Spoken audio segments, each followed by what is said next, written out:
you're talking about going hyper targeted to your competitors, seeing what kind of links, and then manually doing that. Are there any kind of services that create those backlinks, or what they used to call link wheels and that type of thing? Does that stuff work? Do people want to stay away from, buying packages that create backlinks like that? Or is there a right way and a wrong way to do that? What do you think? Yeah, I mean, Fiverr is a good site. There's another site called Conquer with a K.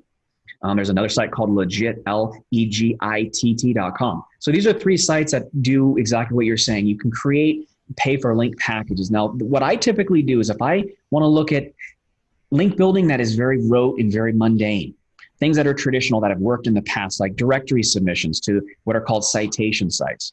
It's an instance of your business, the name, address, phone number, and things of that nature.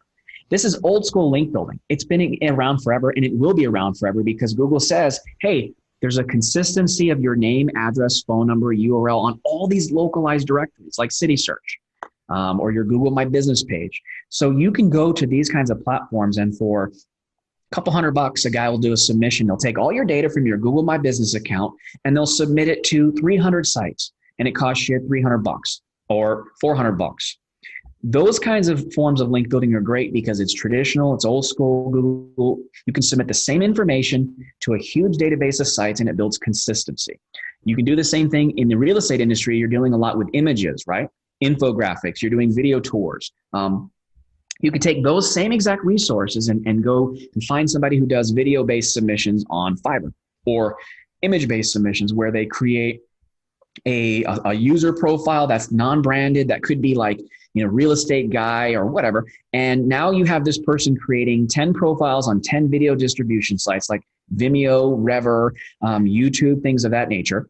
And then you can give them an optimized version of your image or of your video, the title, description. You can even pull it from your YouTube account and say, use this video on these 10 or 20 submissions. Each one of those videos will link to your website. So, and you can do the same thing with images. There's image-based submission sites. There's podcast submission sites, blog sites, RSS sites. So when you look at those fundamental forms of link building, if you're paying someone to go in and do an activity where it's like, hey, here's the information, go to these 30 sites, they have lists on their own, and take it and create user profiles and do submissions for me. That kind of work you can do because you're not building links in mass.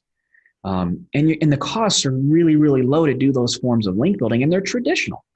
So in those instances, I'd say, yeah, using those kinds of platforms are good. If you're looking at things like blog commenting in mass, forum commenting in mass, like link wheels and things of that nature are not bad or inherently evil. They still work with like Web 2.0 sites like Blogger type sites.